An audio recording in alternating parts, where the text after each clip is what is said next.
Welcome to this explainer. Hey there, if you're looking to become a notary in the great state of Vermont, or maybe you're gearing up to renew your current commission, well, you are in the exact right place. Today, we're going to break down the specific requirements to get properly commissioned up in the Green Mountain State. We're going to strip away all the confusion and look only at the facts you absolutely need to know, sourced directly from official state requirements, by the way, to help you start your journey as quickly and efficiently as possible. So many first-time applicants and even seasoned pros moving in from other states usually kick off their application process by asking one big burning question.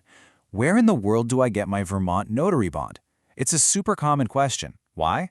Because a huge majority of states across the country actually legally mandate a surety bond before you can even stamp your very first document.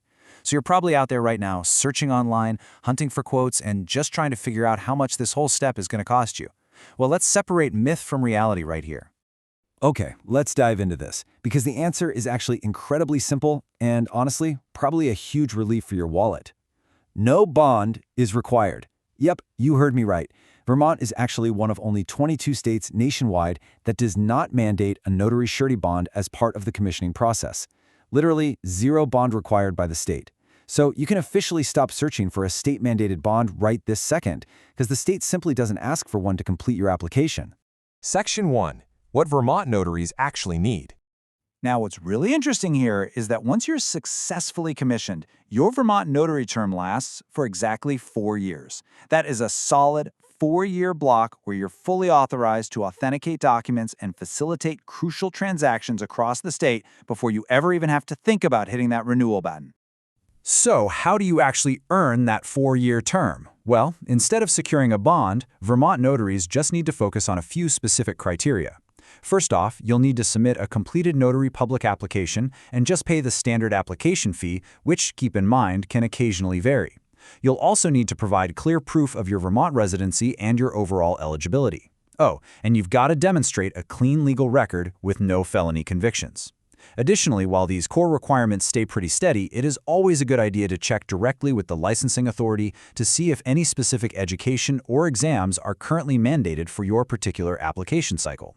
It's basically just a straightforward checklist to make sure qualified folks are stepping into the role. So the absolutely crucial point here is knowing exactly who governs your commission and who actually enforces all these rules. Up in Vermont, your primary licensing authority is the Vermont Secretary of State. Everything we're covering in this explainer operates strictly under the legal authority of Title IX of the Vermont Statutes Annotated, Section 5364. I know that's a mouthful, but that statute is literally the absolute bedrock of your notarial authority in the state. Anytime you have a question about your official duties, what fees you're allowed to charge, or just your application status, the Secretary of State's office is your definitive official go-to source. Section 2. Voluntary protection options. And this brilliantly illustrates the two main avenues of protection you still have available. First up, a voluntary surety bond. Now remember, a bond protects the public. If a claim is paid out to a harmed citizen, the surety company is going to seek repayment straight from you. But some notaries still go ahead and purchase these voluntarily because, honestly, carrying a bond builds incredible client confidence. On the flip side, we have errors and omissions, or E&O insurance. Now, this one protects you. If you get sued over a notarial error, E&O covers your legal defense and settlement costs. It basically prevents a simple, honest mistake from snowballing into a total personal financial disaster. So this brings us to a really vital question you gotta ask yourself before you notarize your very first document. Are you actually protected if an error occurs during a Vermont notarization?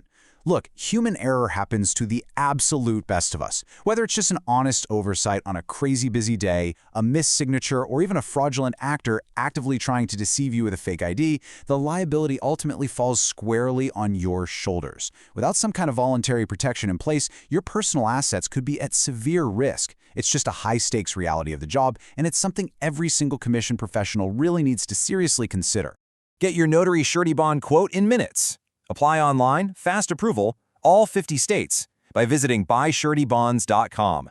Thank you so much for joining me for this explainer. But right before you go, just ask yourself, are you going to leave your personal assets to chance? Or will you step into your new Vermont commission fully protected?